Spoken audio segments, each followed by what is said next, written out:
히브리서 3장 1절로 11절까지 읽겠습니다. 시작.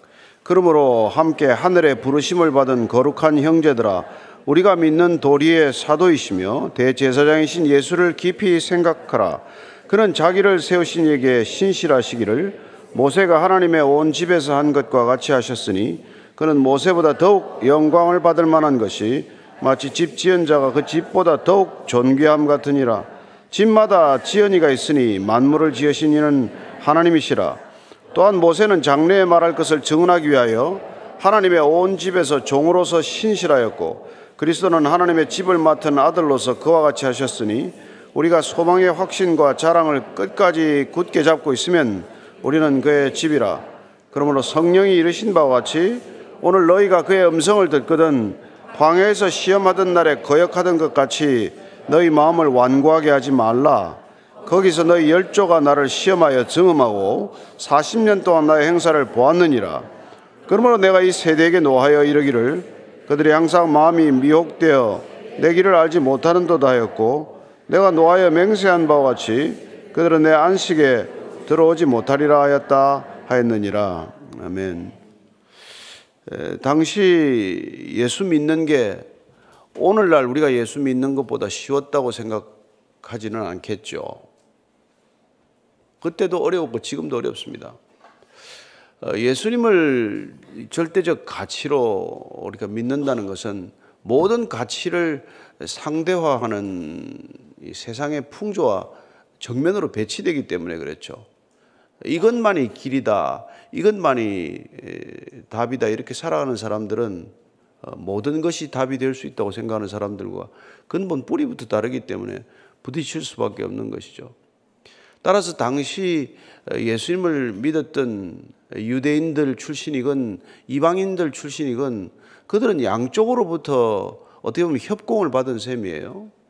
유대 민족주의라고 하는 뿌리 깊은 유대교적 신앙의 어떤 그런 배경과 또 헬레니즘이라고 하는 그런 다신론 문화에 젖어 있는 그 그레코 로만 세상에 그 수많은 신화의 배경이 되는 그런 우상 숭배가 만연한 그런 문화적 배경과 이런 것들 속에서 복음만이 가치요 진리라고 살아낸다는 것은 결코 쉬운 일이 아니었을 것이고, 또 우리도 지금 이 시대도 동일하게 또 마찬가지라는 것입니다.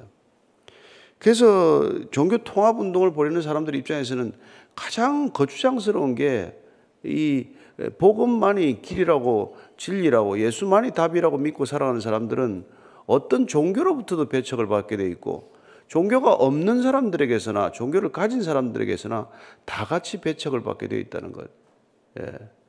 그래서 안팎으로 안으로는 늘 진리를 상대화시키는 그런 유혹이 있고 교리를 흔드는 세력이 있는가 하면 밖으로는 또 제도적으로 법적으로 핍박하고 박해하는 그런 일들에 내몰린다는 것입니다. 그래서 그런 시대, 당시 시대나 지금이나 우리가 신앙을 지키기 위해서는 우리 힘과 능력으로는 견딜 수 없는 상황이기 때문에 우리가 믿는 믿음 위에 굳게 서는 수밖에 없다는 것이죠. 그래서 믿음이 상대화하지 않도록 하는 것, 그게 이 히브리서의 목적이에요. 그래서 지난번에 그 2장 1절을 보면은 우리가 들은 것에 더욱 유념하라. 그래서 흘러서 떠내려가지 않도록 해라. 신앙 처음에 다 뭐 잘 시작을 했지만 점점 믿다가 보면은 흔들린단 말이에요. 이게 과연 맞나? 과연 예수님만이 길인가? 뭐 이런 생각들을 하게 되기 때문에 오늘 이 말씀의 주제는 그 예수님을 깊이 생각하지 않으면, 예수님을 가볍게 생각하면, 당신 일에 무슨 뭐 바쁜 일들 좀 하나쯤으로 생각하면 그러면 그냥 잃어버리고 마는 거예요.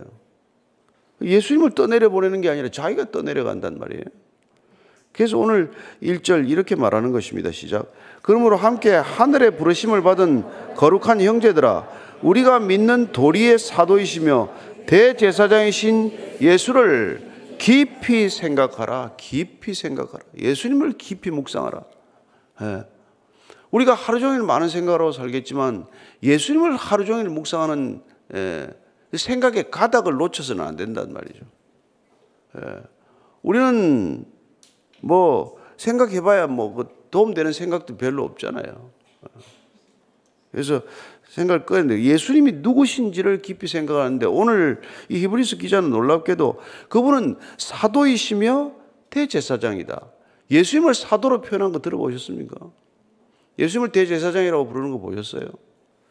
그래서 굉장히 신학적 깊이를 가지고 통찰하는 게 아니면은 신구약 전체를 아우르는 신학적인 어떤 지식이 없고서는 감히 표현할 수 없는 거란 말이에요. 예수님을 사도라니 지금 12사도 시대에 말이죠. 왜 사도입니까? 그분이 하나님으로부터 보내심을 받았다 이거예요. 왜 대제사장입니까? 그분이 우리를 하나님께로 인도하기 때문에 그렇다는 거예요. 그렇잖아요? 그분은 하나님의 메시지를 전하러 온 사도요. 그분은 이 땅에 오셔서 우리를 하늘로 데려가기 위한, 하나님께로 데려가기 위한 대제사장이다. 대제사장은 구약적 권위의 표상이에요. 예루살렘 성전 시스템의 권위의 표상 아닙니까? 사도는 신약 시대의 권위의 표상이에요. 교회의 표상이죠. 그래서 이거 신구약 전체를 아울러서 예수님이 누구신가? 그분은 대제사장이시며 그분은 또한 사도이시다. 그래서 이 두 가지 칭호를 통해서, 두 가지 호칭을 통해서 그분이 이 땅에 오셔서 하는 일을 이렇게 한마디로 정리하는 거란 말이에요. 그분은 대제사장이시기 때문에 우리를 하나님께로 데려가실 분이요. 그분은 사도시기 때문에 하나님의 메시지를 가감없이 들은 대로 우리에게 전하시는 분이요. 그 메시지를 전해서 우리를 데려가는 것, 그게 이 땅에 예수님이 오신 이유고 우리가 예수 믿는 까닭이란 말이에요. 그분이 대제사장이기 때문에 대제사장만이 1년에 대속죄일에 지성소에 들어가서 피를 뿌림으로 모든 죄를 사하셨듯이 그분 당신 자신은 당신 자신의 피로, 짐승의 피가 아니라 본인의 피로 우리를 죄 없이 하셔서 하나님께로 데려가신 분, 그걸 깊이 생각하면 우리가 흔들리지 않는 신앙의 기초를 다시 확인하게 된다는 것이죠. 2절 3절입니다. 시작. 그는 자기를 세우신 이에게 신실하시기를 모세가 하나님의 온 집에서 한 것과 같이 하셨으니 그는 모세보다 더욱 영광을 받을 만한 것이 마치 집 지은 자가 그 집보다 더욱 존귀함 같으니라. 한번 곰곰이 생각해 보라. 집이 중요하냐, 집 지은 건축가가 중요하냐, 다 생각하는 거란 말이죠. 그는 자기를 세우신 이에게, 사도로 세우시고 대제사장으로 세우신 이에게 신실하기를 모세가 하나님의 온 집에서 한 것과 같이 하였다. 여기서 모세가 나오는 까닭은 구약적 배경을 가진 사람들은 항상 모세가 더 예수님보다도 당시에는 더 선지자적 역할을 했고 더 지도자의 노릇을 하지 않았냐. 적어도 이스라엘 백성 전체를 애굽 땅에서 출애굽시킨 그런 지도력은 어디 있으며 그런 놀라운 능력이나 그런 기름 부음 받은 자가 어디 있냐. 그래서 이스라엘 백성들에게는 모세가 더 이렇게 숭배할 만한 인물이라는 것이죠. 다윗이 더 존경받아야 마땅한 인물이라는 것이죠. 왜 이스라엘을 거대 중건동에서 가장 큰 나라로 만들고 가장 부강한 나라로 만들었던, 그에 비하면 예수가 한 일은 과연 뭐냐? 그래서 모세나 다윗보다도 예수님을 더 이렇게 낮게 여긴 사람들이 있단 말이에요. 우리에게는 모세만한 인물이 어디 있냐? 그런 사람들에게 해서 야, 도대체 비교가 되냐? 모세는 집 지키라고 보낸 종인데 이 집은 예수님은 그 집의 아들이신데, 이제 이런 표현을 쓰는 것이죠. 그래서 자기를 세우신 이에게, 여기 세우시다는 표현은 만들다라는 뜻도 있어가지고 이 뜻을 가지고 나온 게 여호와의 정의를 비롯한 또 다른 여러 가지 이단 종파들이 나왔어요. 봐, 여기서는 하나님께서 예수님을 세우셨다를 갖다가 창조하다, 만들다로 번역을 한 거예요. 그러면은 예수님은 하나님 만든 존재인데 왜 그걸 동격으로 두냐? 그런 이단 교리가 또 나와요. 그래서 히브리서는 상당히 교리를 이렇게 교리에 관한 이 기준을 정확히 세우는데 아주 결정적인 공헌을 한 책 중에 하나예요. 그래서 자기를 세우신 이에게 신실하신 것은 모세와 같지만, 모세와 같은 점은 같이 집에서 신실했다는 것. 하나님이 맡기신 임무에 흐트러짐이 없었다는 것은 같지만, 그러나 모세보다 더욱 영광을 받을 만한 것이 마치 집 지은 자가 그 집보다 더욱 존귀함 같으니라. 예. 어떻게 집을 보고 건축가를 존경 안 하고 집을 존경하냐? 예? 영광을 돌리면 건축한 사람에게 돌려야지 왜 그 집에다 돌리냐? 그런 표현을, 비교를 쓰는 것이죠. 그리고 집마다 지은 이가 있으니 만물을 지으신 이는 하나님이시라. 하나님이 만물을 지으신 것이다. 그래서 모세보다도 뛰어나니, 그분은 대제사장이시요 사도지만 어떤 누구보다도 비교할 수 없는 탁월함, 우월함, 그렇게 지고 지선 최선이라는 것을 강조하는 계속되는 히브리서의 주제예요. 예수님과 누구를 비교한다는 게 말이 되냐? 그분을 상대적 기준이나 잣대로 폄하하지 말아라. 그분의 절대성을 인정하지 않으면, 그분의 온전한 신성과 완전한 인성을 인정하지 않고서는 그분을 신앙할 수 없다는 것이죠. 그게 흔들리면 우리 신앙 전체가 흔들리는 것이죠. 그래서 여러분, 이 기독교를 공격하거나 성경을 공격하는 사람들 끝까지 성경의 이 가치를 상대화시키는 데 있단 말이에요. 무슨 창조론입니까? 창조는 진화죠. 그래서 1장 1절부터 흔들어대기 시작하는 게 전부 이 성경을 공격하는 거란 말이에요. 인간 예수는 존경할 만하다. 그러나 그분이 왜 하나님이냐? 그분이 십자가에 죽은 사람이 무슨 하나님이냐? 지금 그게 여러분 여전히 유대교나 무슬림께서 얘기하는 거 아니에요? 선지자의 한 사람 좋다. 그분 선지자의 한 사람은 인정하지만 그분을 어떻게 하나님이라고 하냐? 왜 성부, 성자, 성령 삼위일체 하나님이냐? 하나님은 한 분이지. 그게 여러분 지금도 계속되는 논쟁이란 말이에요.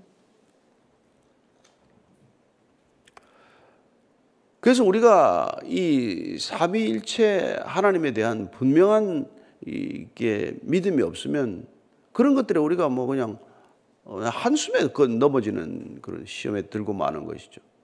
그래, 맞긴 맞네. 하나님이 세우셨다는 거 보니까 하나님이 우위에 있고 그분은 열등한 분이네. 이제 이렇게 된다. 예수님이 또 보내셨다고 하니까 가서 내가 우리 아버지 집에 가서 성령을 보내겠다고. 성령은 예수님이 부리는 영인가? 예. 그래서 위계 질서가 성부, 성자, 성령 삼위가 이게 차례로 이게 이런 건가? 이게 이제 헷갈린단 말이에요. 그분이 동등한 한 분이시다. 우리는 그게 믿음의 뿌리란 말이에요. 성부, 성자, 성령 삼위가 각기 다른 위를, 인격을 가지고 있지만 그러나 동일한 하나님 한 분이시다. 그런 우리가 이게 뭐랄까요? 복수적 단수 개념의 삼위일체론을 가지고 있지 않으면 예수님은 예수지, 성령은 그냥 뭐 영이고 이렇게 다룬단 말이에요. 그래서 5절 6절입니다. 시작. 또한 모세는 장래에 말할 것을 증언하기 위하여 하나님의 온 집에서 종으로서 신실하였고 그리스도는 하나님의 집을 맡은 아들로서 그와 같이 하셨으니 우리가 소망의 확신과 자랑을 끝까지 굳게 잡고 있으면 우리는 그의 집이라. 그래서 모세는 하나님의 집에서 종으로 신실한 것이다. 하나님 맡기. 둘 다 세우다라는 뜻은 어떤 직임을 부여하다, 임무를 맡기다 이런 뜻이에요. 세웠잖아요. 근데 모세에게 맡긴 것은 그 집에서 충실한 종으로서 집을 잘 관리하라고 맡긴 것이다. 그래서 집에서 종으로서 신실했고 그리스도는 누구냐? 하나님의 집을 맡은 아들로서 그와 같이 하셨다. 종의 신실함과 아들의 신실함, 신실함은 같지만 그 지위는 완전히 다른 것 아니에요. 그래서 그런 우리가 소망의 확신과 자랑, 예수가 그리스도다, 그분이 메시아라고 하는 그런 우리가 소망과 확신의 자랑을 끝까지 우리가 이게 우리가 이렇게 자랑하자는 게 아니고 우리가 자랑의 뿌리가 되는 소망과 확신을 붙들고 있으면 자랑을 붙들고 있으라는 게 아니에요. 우리의 자랑이 될 수밖에 없는 소망과 그 소망의 확신, 믿음을 끝까지 굳게 잡고 있으면 우리는 그의 집이라. 그 집 아들의 집에 우리가 같이 그 집을 이루게 된단 말이에요. 이 교회를 이루게 된다는 뜻이죠. 그분이 머리가 되시고 아들이 머리가 되시고 우리는 그분의 집이 되는 거란 말이죠. 그래서 7절 이하는 시편 95편을 이렇게 인용하고 있는 글이에요. 같이 읽습니다. 7, 8, 9절 시작. 그러므로 성령이 이르신 바와 같이 오늘 너희가 그의 음성을 듣거든 광야에서 시험하던 날에 거여가던 것과 같이 너희 마음을 완고하게 하지 말라. 거기서 너희 열조가 나를 시험하여 증음하고 40년 동안 나의 행사를 보았느니라. 성령이 이르신 바와 같이 이 시편 95편을 인용하면서 성령이 이르신 것이다. 시편 95편은 잘 아는 대로 찬양시예요. 찬양시인데 그럼 시를 다 누가 쓴 거냐? 구약 전체나 신약 성경 다 이게 누가 쓴 거냐? 성령을 받은 사람들이 쓴 것이죠. 그래서 베드로는 성경을 사사로이 풀지 말라. 성령께서 저자는 궁극적으로 하나님이 성령을 통해서 성령의 감동을 통해서 40여 명의 저자들이 동원됐지만 그 시대적 1500년에 걸쳐서 시대도 다르고 지역도 다르고 직업도 다르고 다양한 사람들이 이 성경에 참여했지만 그들은 하나같이 하나님의 감동으로 성령의 감동으로 쓴 책이기 때문에 2000년이 지난 지금도 동일한 성령의 감동으로 읽지 않으면 이거는 고문서에 불과한 것이죠. 이런 고문서를 왜 들고 다닙니까? 그죠? 그래서 베드로서 우리가 1장 베드로서 1장 20절 21절입니다. 시작. 먼저 알 것은 성경의 모든 예언은 사사로이 풀 것이 아니니 예언은 언제든지 사람의 뜻으로 낸 것이 아니요 오직 성령의 감동하심을 받은 사람들이 하나님께 받아 말한 것임이니라. 하나님의 감동을 받은 사람들이 성령의 감동을 받은 사람들이 적은 것이고 성령의 감동을 받은 사람들이 읽을 때 살아있는 말씀이 된다 이 말이죠. 그럼 이 말씀은 시간과 공간을 초월하는 초월적인 그런 능력을 우리에게 가져다 준다 이 말이죠. 그런데 중요한 것은 뭡니까? 그의 음성을 듣거든 마음을 완고하게 하지 말라. 마음을 굳게 하면 음성이 안 들리니까. 마음이 굳어지지 말라는 거예요. 이 마음이 굳어지는 것, 고집스러운 것, 이게 신앙생활에는 아주 큰 적이에요. 그래서 뭐 한 성깔 하는 사람, 뭐 내 고집이 쇠고집이다, 뭐 이런 사람들 절대로 보험이 안 들어가는 거죠. 돌처럼 딱딱히 굳어있는데 어떻게 들어갑니까? 그런 사람은 예수님께서 씨 뿌리는 자의 비유에서 말씀하셨듯이 마음이 돌짝밭처럼 됐는데 어떻게 돼요? 길가밭인데 어떻게 들어갑니까? 다 새가 쪼아서 가버리는 거죠. 가시덤불 같은 마음은 어떻습니까? 조금 뿌리를 내린 듯 하다가 젤이나 무슨 뭐 염려에 가로막혀서 더 이상 신앙이 자라지 못하는 것.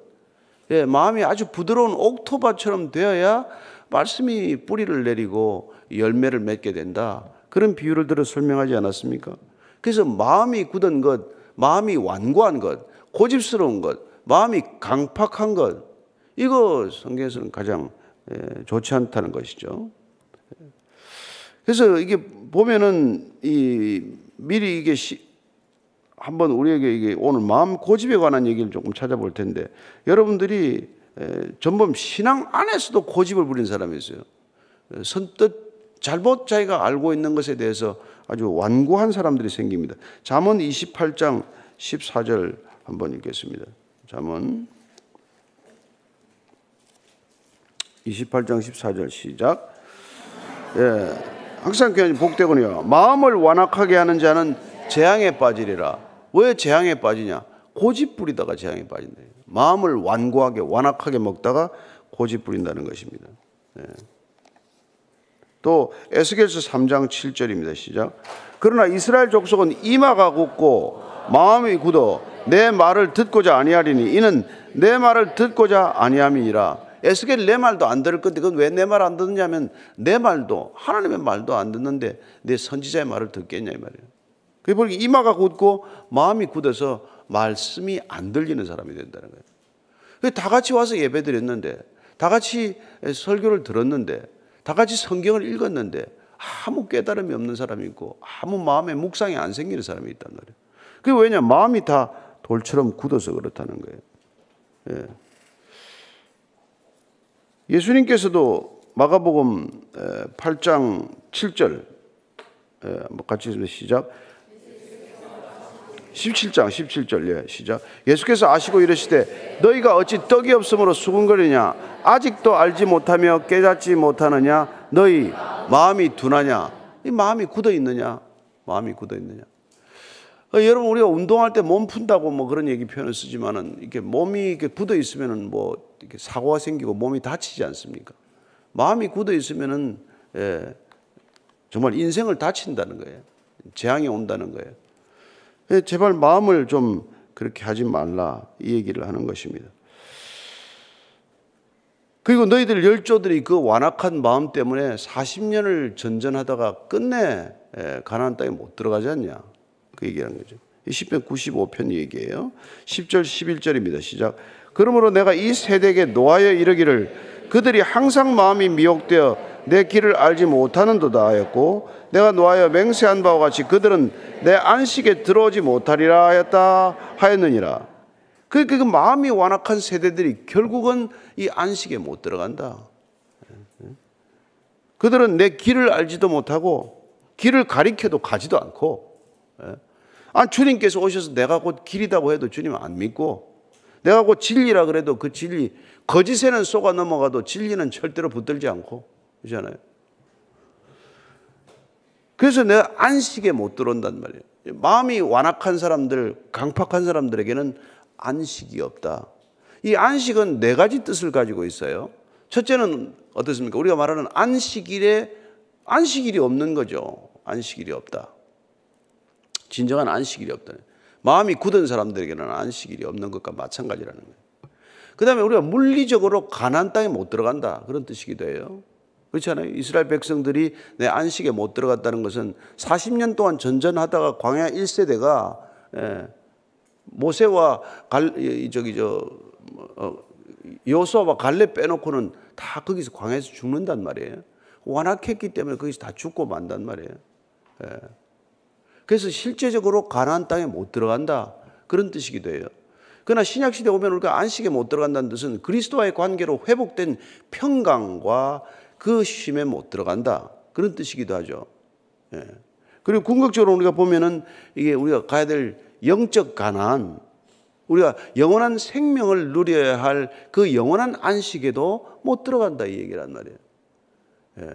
그래서 예수님께서는 우리가 마태복음 5장 5절에 5장에처럼 잘 아는 대로 마음이 온유한 자는 복이 있나니 그들이 땅을 기업으로 받을 것이며, 그래서 팔복의 하나가 뭐예요? 마음이 온유한 게 복이란 말이에요. 마음이 굳은 건 재앙이고, 저는 여러분들이 말씀으로 마음이 이렇게 부드러워지기 전에 부드러운 마음의 말씀을 받아들이게 되기를 바랍니다. 그리고 말씀이 들어와서 마음을 더욱더 부드럽게 해서 땅을 유업으로, 하나님의 기업을 유업으로 받을 수 있는 자들이 되기를 바랍니다. 이 말씀을 부드럽게 받아들이는 사람과 이렇게 완악하게 튕겨내는 사람, 강팍한 사람하고 그 차이란 말이에요. 그래서 평생 우리가 이렇게 성경을 읽어도 말씀을 들어도 말씀과는 아무 상관이 없는 사람이 있는가 하면 정말 나중된 자가 먼저 된다고 말씀이 쑥쑥 받아들여서 믿음이 하루가 모르게 이렇게 달라지고 성숙한 사람이 있단 말이죠. 저는 여러분들이 부드러운 마음, 옥토밭 같은 마음으로 말씀이 뿌리 내리게 하셔서 일생 말씀이 열매 맺는 그런 풍성한 열매를 누리는 삶이 되기를 축원합니다.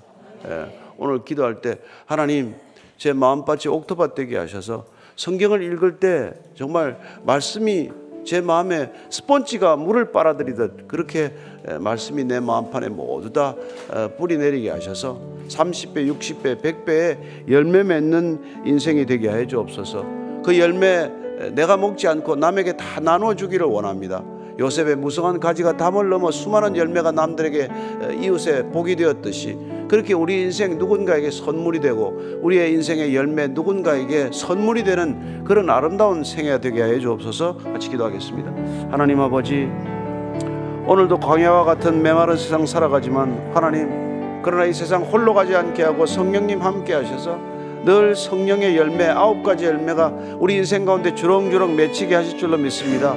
성령의 열매는 이것이니 오직 사랑과 희락과 화평과 오래 참음과 자비와 양선과 충성과 온유와 절제니 이 같은 것을 금지할 법이 없다고 하셨사오니 하나님, 우리가 맺지 않으려고 맺히지 않는 열매가 아니라 우리가 맺으려고 애를 써서 맺는 열매가 아니라 주님 우리 안에 계시고 성령님 우리 안에 찾아오시면 자연스럽게 맺어지는 이 열매가 풍성한 열매 되게 하셔서 이웃의 무성한 가지가 되게 하셔서 지나다니는 행인들을 맛볼 수 있는 열매가 되게 하시고 가까운 사람들에게 나눠줄 수 있는 열매가 되게 하시고 수많은 사람들에게 선물이 되는 열매가 되게 하여 주옵소서. 우리 인생 그렇게 사용되기를 원합니다. 그렇게 쓰임받기를 원합니다. 하나님 아버지, 우리의 완악한 마음이 있다면 주님 돌로 깨어주시고 모든 것 산산조각이 나게 하셔서 소리가 나지 않을 만큼 부드러운 마음 되게 하시고 옥토밭 같은 밭이 되게 하시고 하나님 기름진 밭 되게 하셔서 주님이 마음껏 경작하시는 밭 되게 하여 주시옵소서.